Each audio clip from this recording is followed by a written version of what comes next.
That's you. You just completely dismantled the nation's biggest drug cartel. But hold up. Before you witness how your story really ends, you need to understand exactly how you landed in such an extreme situation. You were born into the intellectual elite. Your parents were world-renowned scientists, so growing up around labs shaped your passion for science and your flawless logic early on. But the most vital lesson they drilled into your head was this: become irreplaceable using nothing but your own intellect. With that strategy, you got into the country's most prestigious university. It took you only 6 years to sprint from a bachelor's to a PhD, proving you were almost terrifyingly efficient. From there, you joined a top technical institute and quickly became their youngest, brightest researcher. Then your political career skyrocketed. At 37, you were appointed Secretary of Sustainable Development. After 20 years of brutal political maneuvering, juggling the economy and the environment, you finally reached the absolute peak. You officially became the first female president in your nation's history. Today is your first official cabinet meeting, and the tension is suffocating. The ministers recite their reports with voices full of fear and compliance. You listen and confirm exactly what you suspected. Domestically, drug cartels act like they own the streets, aided by corrupt officials who are on the take. Internationally, relations are painfully beige. No besties, but no enemies either. You decide that to save the nation, the cartels and the corruption must go. Immediately. Your plan is cold hard logic, a decapitation strike. You'll crush the biggest cartel so hard it paralyzes the rest.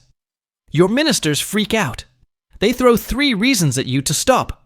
The streets will turn into a war zone full of civilian casualties. Dirty money is the only engine keeping the poor provinces running. Going after the kingpin will trigger a bloody retaliation you can't control. You shut them down. Cold. With absolute authority, you order the strike. You make it clear, in this new era the trash must be taken out so the nation can actually grow. The order is given. The game has changed forever.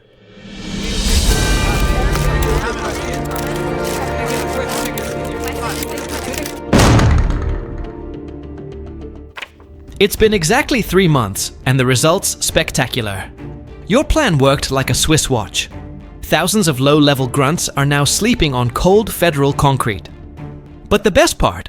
Hundreds of corrupt bureaucrats taking bribes got perp walked out of their fancy offices right in front of their co-workers. Top lieutenants fell like dominoes. And yesterday, the ultimate prize, the kingpin, was finally snagged in his tacky, extravagant hideout. The nation's biggest cartel is now a headless snake just twitching before it dies. Total disintegration. The other gangs got the message loud and clear. They're laying low, operating on pure survival instinct. For you, it's a massive win. A perfect launchpad to clean house for good. But of course, success attracts armchair critics in air-conditioned offices thousands of miles away. International human rights organizations are screaming, demanding investigations into your so-called illegal crackdown. They want to micromanage your every move. Suddenly, the world is watching you under a microscope. But you couldn't care less. You knew the price. Trading some diplomatic reputation for a poison-free country, that's a deal you'd take any day of the week. To celebrate the victory, your ministers suggest a grand parade. A gesture to honor the victims and calm the public. Naturally, you agree. You're waving to the cheering crowd when you realize your legs are soaking wet. Warm liquid. Then searing pain drags you into the dark. You wake up in a hospital bed, swarming with Secret Service and national intelligence. The official story: a lone wolf survivor from the cartel took a shot at you. He missed the kill shot, but just barely. During recovery, you comb through the mission logs. Your scientific brain spots 3 glaring anomalies. First, the cartel's structure was laughably simple. Too linear. No shadow networks, no middle management.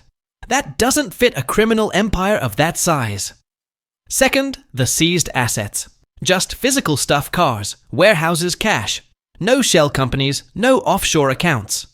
Third, the smoking gun. If the top dog was really gone, rival gangs would be waging a turf war right now to fill the vacuum. But the streets are dead silent. You've been in politics long enough to know you got played. No kingpin was caught. No organization was dismantled.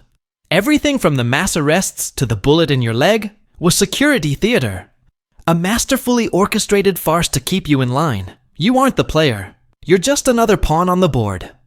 To flush out the rat in your own nest, you need to outsmart the crooks and out-ruthless the politicians. Interrogations are messy. Instead, you deploy a classic counter-intel move, the Canary Trap. You feed each suspect a secret mission dossier. They look identical, but each has a unique, deliberate lie. To the Defense Minister. You say the raid hits a port warehouse North Dock at midnight. To the Justice Minister, you say it's a private clinic entry via the third-floor air vent. That night, your surveillance drones pick up heat signatures. The cartel didn't run.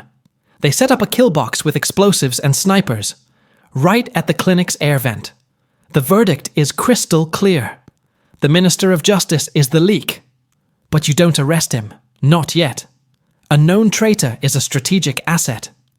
You decide to feed the rat one last piece of poisoned cheese. You leak a fake timeline for a final cleanup to him. Desperate to save his own skin, he tips off the cartel boss. The boss bites, ordering his lieutenants to hold position and wait for the signal. Boom! The real raid hits. Fast, clean, surgical. Key figures are captured while standing around like sitting ducks. The cartel boss connects the dots wrong. He thinks the minister was a double agent setting him up. You keep your hands clean. The cartel tortures and eliminates the traitor for you. Your office is purged and the syndicate collapses in one masterstroke. Checkmate. To win this war, you decide to take the gloves off. You build a secret elite unit. Not the official military too much red tape. We're talking a ghost squad of ex-cops and intel pros operating strictly off the books. Their job shattered the cartel's spine, bypassing the law completely. You quietly greenlight the dark stuff, warrantless arrests, enhanced interrogation, and straight-up executions. Why bother with a judge? A long trial is just a chance for a criminal to walk. You prefer permanent solutions. To keep the world happy, you become a master of cooking the books. You massage the crime stats with cold precision. Murders get logged as tragic accidents. Disappearances deleted from the database. If it's not on paper, technically it never happened. And while you give fiery speeches about national sovereignty and rejecting foreign interference, the reality is complicated. You let the superpowers fly their surveillance drones right over your backyard. You even turn a convenient blind eye when their spec ops teams grab a drug lord without extradition extraordinary rendition style. You know the political blowback will be devastating eventually, but you don't care. It's brutal. It's morally bankrupt. But it's the only thing actually breaking the cartel's back. Just as you predicted, you traded away your humanity. And now the bill has come due. Human rights groups aren't just sending angry letters anymore. Now they're on global TV branding you a bloodthirsty dictator. They say you're no better than the monsters you took off the streets. The press, the same folks who cheered your Iron Fist, have turned. Now they rip you to shreds on every front page, domestic and international. Then the leak happens. The black files hit the internet. Signed kill orders. Audio of basement torture sessions. Proof that you fudged the numbers to fool the whole nation. You're not the people's hero anymore. You're public enemy number one. A special tribunal decides your version of justice is just state-sponsored crime. You get processed, tried, and convicted. Sentenced for your own political sins. Now you're sitting in a 10 by 10 concrete box, waiting for the hammer to drop. The irony is rich. The same media that crowned you the angel of justice when the cartels were crumbling has flipped the script. Now you're the she-devil, the butcher. They drag you to Congress for a televised grilling. You sit there facing a row of self-righteous lawmakers. After endless hearings, the judge brings down the gavel with absolute finality. Wham!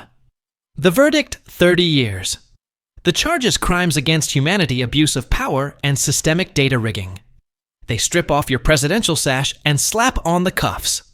Just like that, you went from the nation's savior to its eternal villain.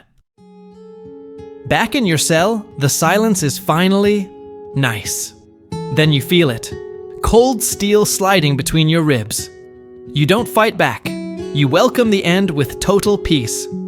Because here's the twist nobody knows. You were the leak. You were the one who released every single file that sent you straight to hell. You knew the score. Your iron-fisted tactics were about to trigger crippling sanctions and economic blockades from those high and mighty nations preaching human rights. So you decided to play the villain. You became the only demon in the story to shield your nation's future.